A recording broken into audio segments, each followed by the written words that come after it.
Al-Mahdi yang sebenarnya dari kalangan Ahlus Sunnah wal Jamaah kebalikan dari itu. Justru dia mempersatukan seluruh umat Islam di muka bumi. Di tangannya nanti khilafah akan tegak, bumi ini akan makmur dan sejahtera, khilafah Islamiyah dipimpin oleh beliau. Paham Bapak Ibu? Baik, Al-Mahdi ini munculnya di depan Ka'bah di bulan Muharram. Ciri-ciri fisiknya disebut oleh Nabi. Hidungnya seperti apa? Kata Nabi, tulang hidungnya lurus dan mancung, sangat indah. Bibir atasnya dengan bibir bawahnya tebalnya seimbang. Giginya rata, satu gigi dengan gigi yang lain dapat dimasukkan sehelai benang. Tidak rapat. Apalagi gigi yang amburadul macam ini. Ini maju ke depan, ini mundur ke bawah. Jadi kalau di Malaysia itu Pak, ada semacam keyakinan seorang pemuda, salah seorang pemain Raihan, masih ingat Pak ya, nasyid Raihan, datang anak mudanya kepada saya, kata guru saya, katanya, di halaqah pengajian kami, Al-Mahdi itu akan muncul dari kalangan Melayu di kita di Malaysia nih, katanya. Hah? Saya bilang.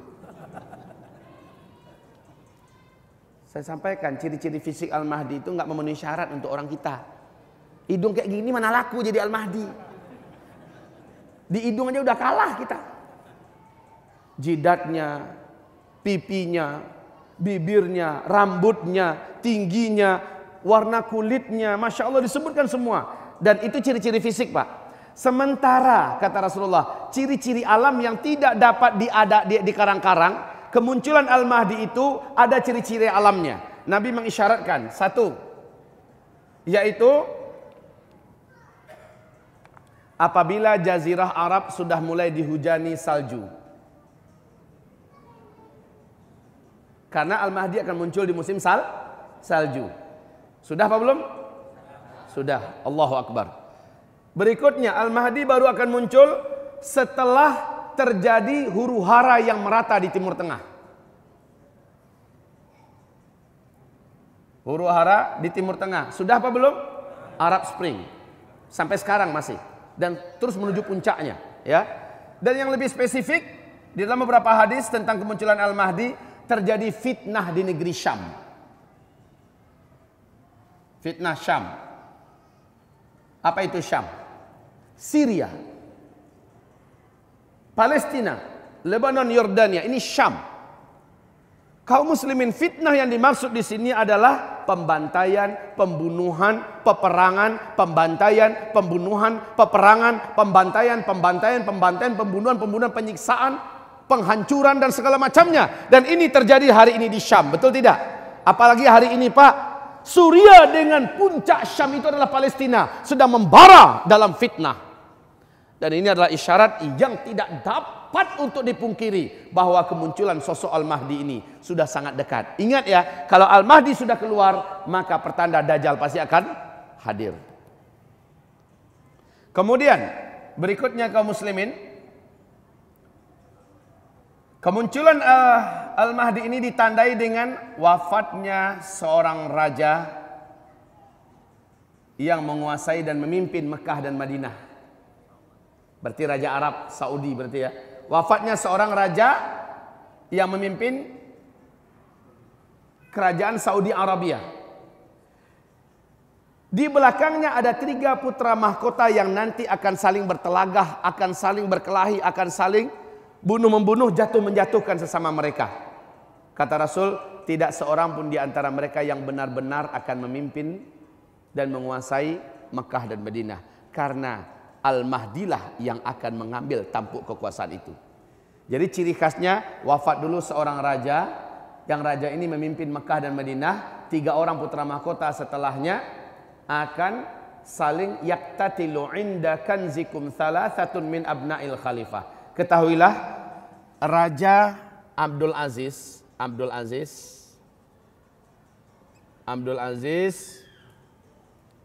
bin Saud.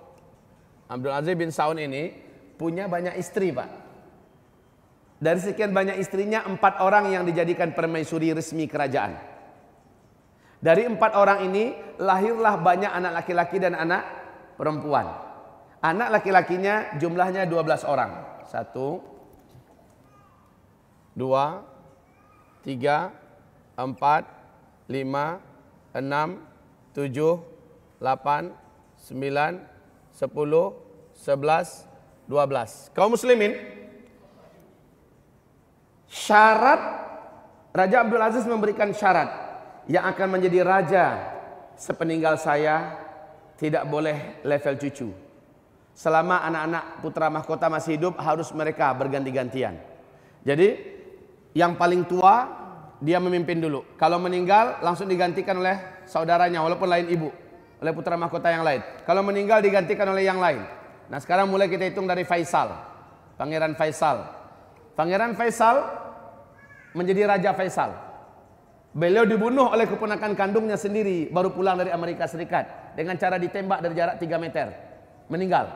Digantikan oleh Pangeran Khalid. Pangeran Khalid meninggal digantikan oleh Pangeran Fahad yang kita kenal dengan Raja Fahad. Ya. Fahad pun meninggal digantikan oleh saudara kandungnya yaitu Abdullah.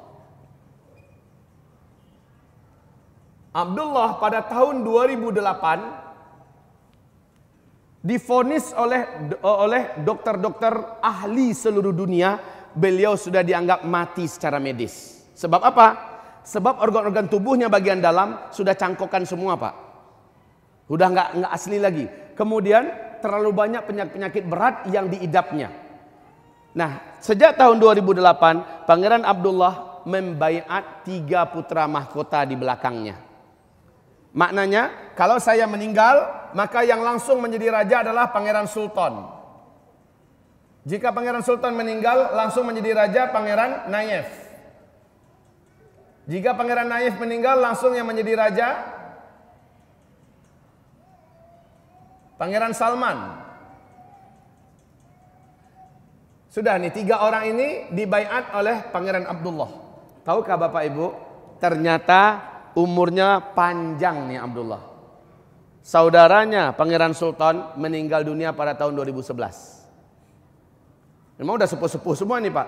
Kemudian bulan Juni, tanggal 6 bulan Juni 2012 karena penyakit kanker di Inggris meninggal dunialah Pangeran Nayef. Berarti 2 orang ini meninggal.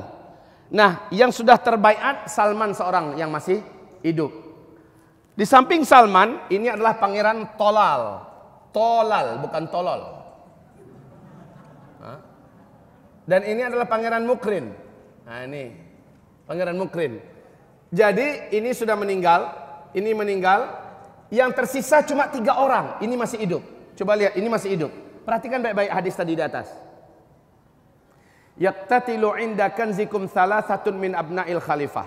Akan saling jatuh menjatuhkan, akan saling bunuh membunuh berkelahi 3 orang putra ketika wafatnya seorang raja. Tidak seorang pun dari mereka bertiga yang benar-benar menjadi pemimpin yang aman di Mekah dan Madinah, artinya di Arab Saudi, kecuali Al-Mahdi akan muncul yang akan memegang tampuk kekuasaan itu. Kaum muslimin yang kami muliakan. Pak Ustadz, sekarang kan Raja Salman yang naik. Ini kan sudah meninggal nih. Ini sudah meninggal. 3 orang putra mahkota yang hidup.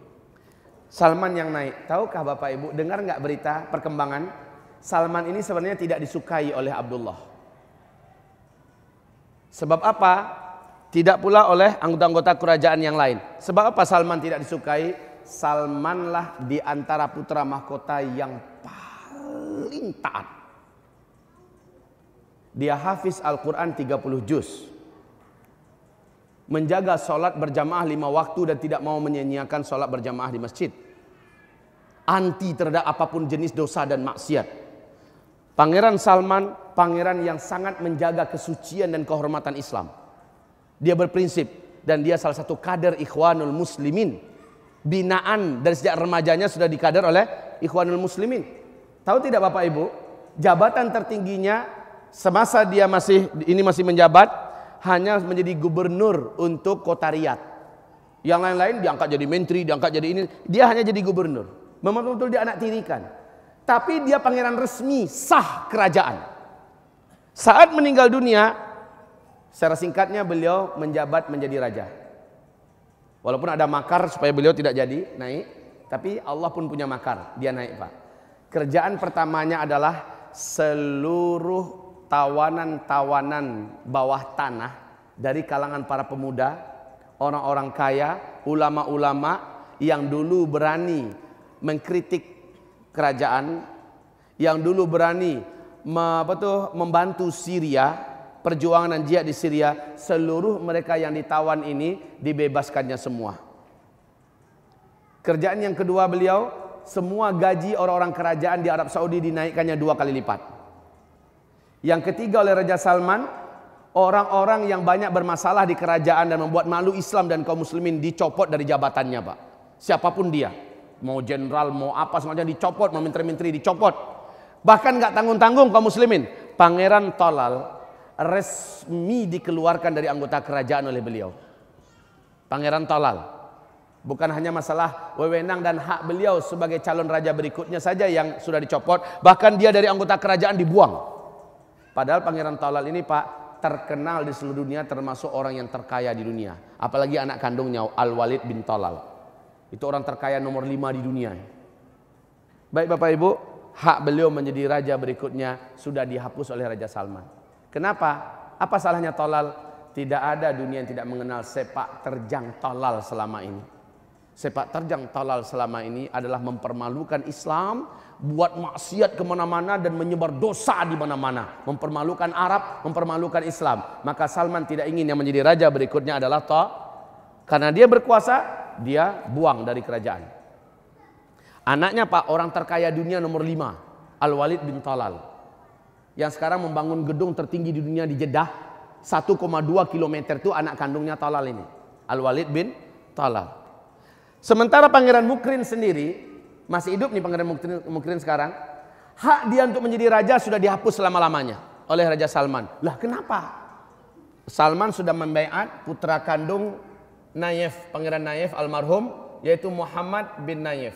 Muhammad bin Nayef untuk menjadi raja berikutnya setelah beliau meninggal. Beliau sekarang usianya sudah 80 tahun nih, Pangeran Salman, Raja Salman sudah 80 tahun dan banyak penyakit berat yang beliau tanggung. Kaum muslimin, dia sudah membaiat Muhammad bin Nayef untuk menjadi raja seterusnya. Apabila meninggal, barulah anak kandungnya yang sekarang menjabat sebagai menteri dalam negeri, yaitu Muhammad bin Salman yang akan menjadi raja berikutnya.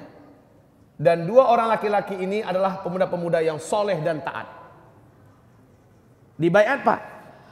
Menurut Bapak, kenapa yang ini dihapus? Hak dia sebagai putra mahkota menjabat berikutnya karena dia sangat tahu persis siapa Mukrin. Mukrin otaknya, hatinya, darahnya berkiblat kepada Yahudi dan Amerika.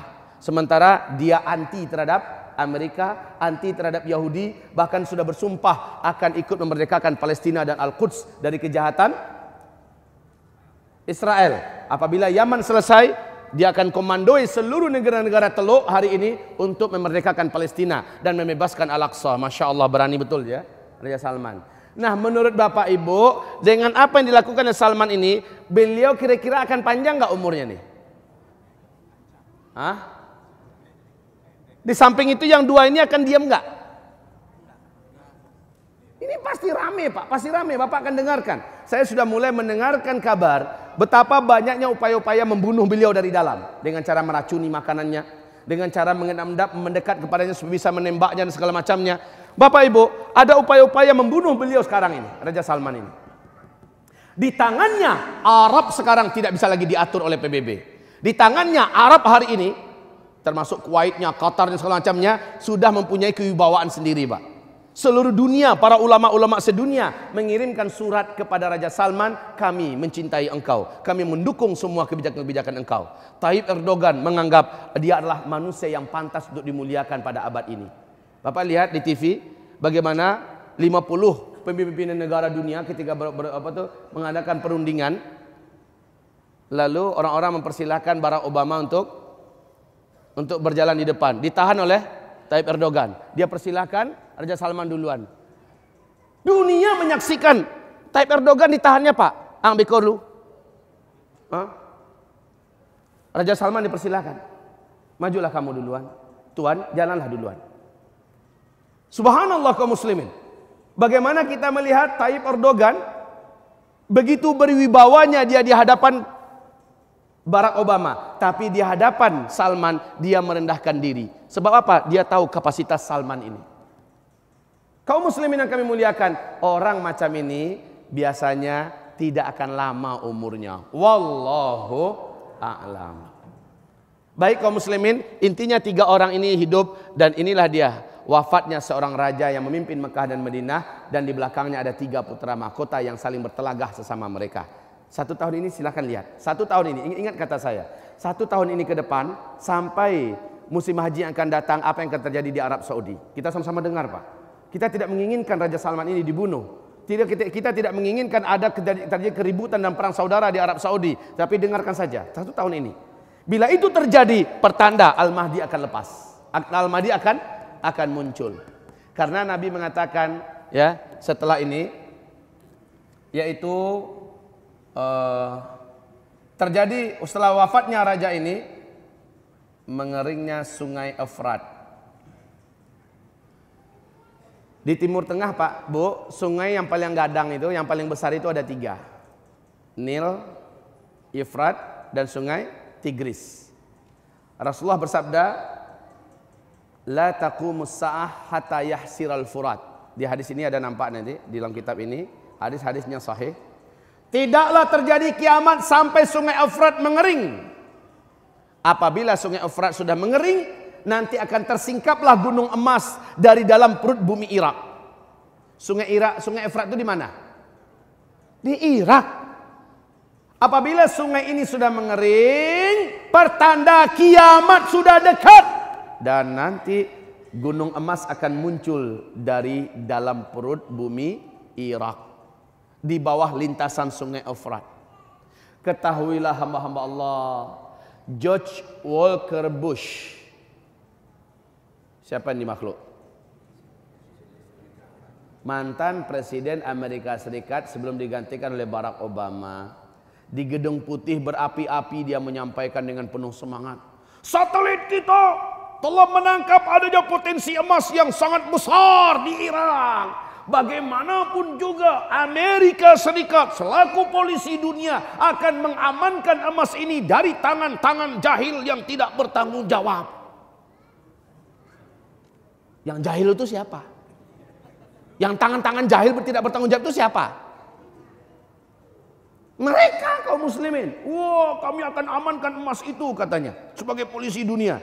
Jadi satelit Amerika telah menangkap adanya potensi emas yang sangat besar di Irak. Masya Allah kaum muslimin. Apakah Bapak Ibu mengikuti berita? Buka YouTube sekarang. Kalau punya gadget yang nggak canggih, buka sekarang YouTube. Coba tulis di situ Euphrat River. Coba lihat situ Euphrat River, Sungai Efrat sedang dan telah mengering. Lihat kaum muslimin. Dalam New York Times tanggal 12 Februari 2013, di New York Times, lihat tanggalnya 12 Februari 2013, NASA Amerika Serikat mengumumkan di majalah ini ya, mereka mengumumkan Sungai Efrat hari ini telah menyusut 60% airnya. Tahun berapa tuh? 2013. Lalu kata mereka, tahun 2014 menurut analisa kami Sungai Efrat akan mengering 100%. Dan ternyata benar Pak. April Sungai Efrat sudah kering sekering-keringnya. Tidaklah terjadi kiamat sampai Sungai Efrat mengering. Dan benar Pak. Dan Bush telah mengumumkan di Irak ada potensi emas yang sangat besar. Dan Nabi telah menyebutkan 14 abad lebih yang lalu. Allahu Akbar. Danau Tiberias sudah menyusut, Sungai Efrat sudah mengering, raja yang memimpin Makkah Madinah sudah meninggal dunia, huru-hara di Timur Tengah sudah terjadi, salju pun sudah turun di Jazirah Arab. Mau bantah apa? Lama lagi. Siapa yang nak bantah lama tu? Siapa yang nak bantah? Luluo tu bantahan. Tahu Luluo? Cukuplah orang Padang aja yang paham. Ini kan ada orang yang suka membantah Pak, ada orang yang hobi. Nak doge itu doh, kan begitu kan? Nggak ada tuh, lama lagi, kan begitu kan? Telan tuh lama lagi tuh telan. Lihat ini siapa yang bisa bantah kaum muslimin? Nggak bisa, tidak bisa. Hamba-hamba Allah yang kami muliakan, ketika Sungai Efrat mengering, akan muncullah gunung emas. Barack Obama pada bulan Februari 2014 menahan 135.000 bala tentara infanterinya dari negara-negara Teluk, nggak jadi ditarik ke Amerika Serikat, Pak. Dalam rangka apa? Persiapan perang akhir zaman untuk memperebutkan emas di Timur Tengah. Masya Allah. Emas yang dimaksud adalah dalam hadis Nabi. Mengeringnya Sungai Efrat, maka ada emas yang akan tersingkap. Dan sudah tersingkap, Pak. Melalui satelit sudah tersingkap. Ketahuilah kaum muslimin, tidak lama lagi Timur Tengah akan menjadi ajang perang timur antar barat. Lihat saja, tidak lama lagi. Kita tidak menginginkan perang, tapi itu pasti terjadi. Hamba-hamba Allah yang kami muliakan, ketahuilah kata Rasulullah, seluruh laki-laki di muka bumi ini akan menuju ke sana untuk mendapatkan emas itu. Dalam setiap 100 orang laki-laki, 99-nya mati terbunuh di situ. Cuma satu yang tersisa hidup. Dalam 100 orang, cuma satu laki-laki yang hidup. Dan semua mereka berkata, semoga satu orang yang hidup itu saya orangnya.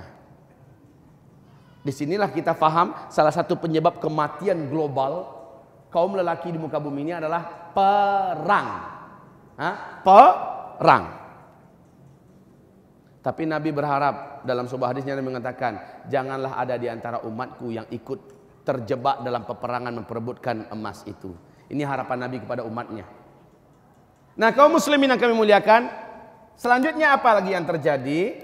Selanjutnya kaum muslimin, terjadi banyak gempa susul menyusul. Dan pada tahun gempa itu di mana? Bukan di Indonesia.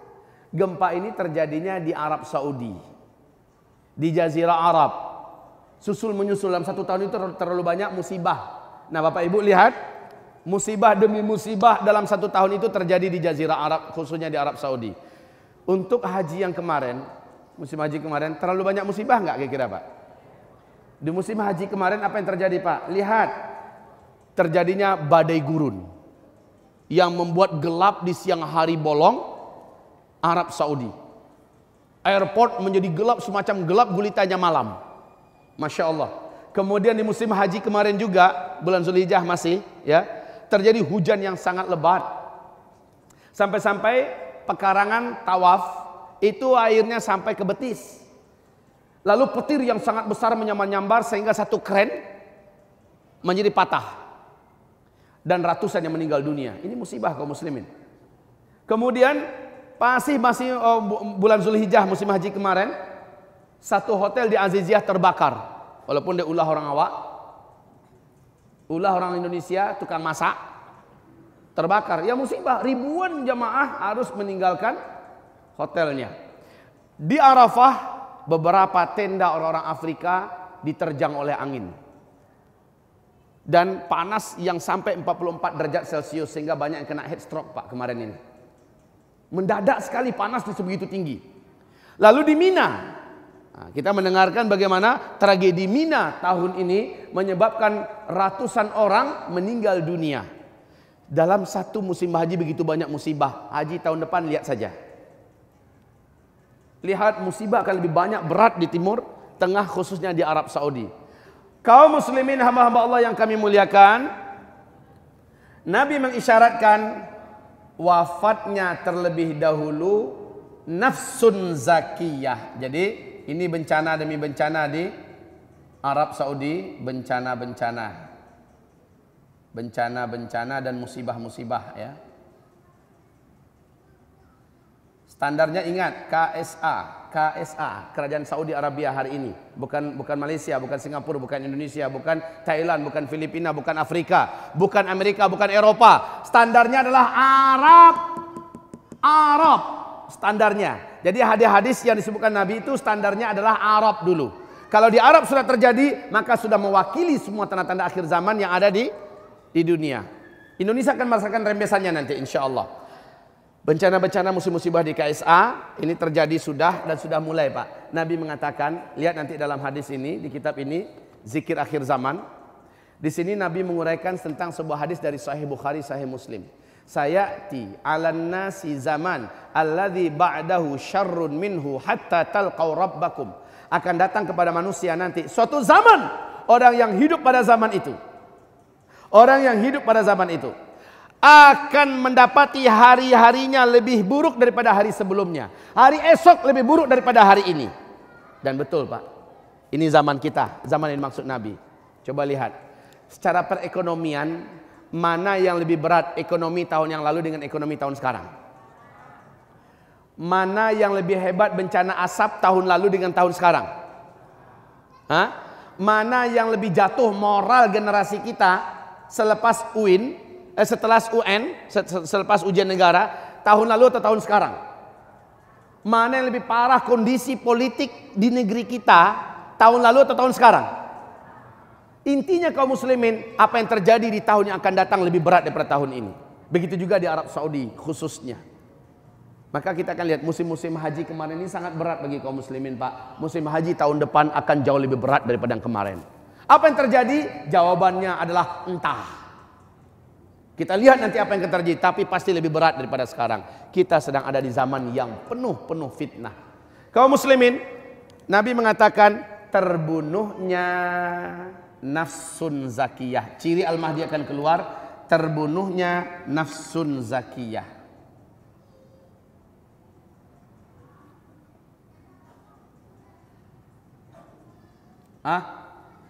Siapa ini nafsun zakiyah? Orang yang berjiwa mulia. Dia mati dibunuh. Kematiannya kata Rasulullah menyebabkan malaikat-malaikat di langit marah. Kematiannya kata Rasulullah menyebabkan orang-orang beriman di muka bumi akan marah. Kira-kira siapa menurut Bapak yang nafsun zakiyah ini dalam hadisnya? Kata Rasul, setelah dia dibunuh, maka barulah Al-Mahdi muncul dan dibaiat oleh kaum muslimin. Dan Al-Mahdi lah yang memegang urusan kaum muslimin dan memimpin Mekah dan Madinah. Terbunuh dulu nafsun zakiyah. Siapa nafsun zakiyah ini? Bapak sudah mulai mencoba menjawab Salman katanya. Apakah benar dia? Jawaban yang paling pas itu adalah Allahu a'lam. Tapi menurut kami para penganalisis akhir zaman, memang sepertinya beliau. Memang sepertinya beliau. Sebab apa? Ada upaya-upaya menghabisi beliau. Ada juga yang berusaha mengatakan mungkin Tayyip Erdogan, tapi kayaknya nggak nyambung dengan konteks pemimpin Makkah dan Madinah. Maka lebih tepat kepada sosok ini. Pastinya serahkan kepada Allah SWT. Faham Bapak Ibu? Dan upaya pembunuhan beliau kayaknya sudah diambang pintu sekarang Pak. Bagaimana cara beliau terbunuh? Wallahu a'lam. Kita lihat. Saya mendoakan, saya mencintai Raja Salman Pak. Jujur saja. Dulu saya termasuk orang yang paling benci dengan Arab Saudi. Kalau kata orang Padang, banci tatungkui. Dulu. Tapi setelah Salman naik Pak, berubah. Jatuh cinta. Karena ada Salmannya. Dan ternyata bukan saya seorang. Seluruh ulama Ahlus Sunnah wal Jamaah satu bumi ini jatuh cinta kepada Raja Salman. Luar biasa Pak. Bapak lihat, satu-satunya Raja Arab yang berani meninggalkan Barack Obama datang berkunjung. Waktu asar masuk, langsung ditinggalkan saja si Barack Obama dengan bininya, temen-temenung berdua laki bini. Dek, kok kita ditinggalin ya? Sabar mas katanya. Kemana Raja Salman? Pergi sholat asar. Seluruh anggota-anggota kerajaannya dibawa pergi ke masjid semua. Masya Allah. Ini kepribadian beliau nih, Masya Allah kaum muslimin. Oke, meninggal beliau, barulah Al-Mahdinya muncul. Tapi kaum muslimin yang kami muliakan, ada kejadian yang paling besar. Apa kejadiannya? Lihat ini, lihat ini. Saya buat dengan spidol merah. Bu, kata Nabi, saat Al-Mahdi muncul, kalian sudah kembali seperti zaman sekarang.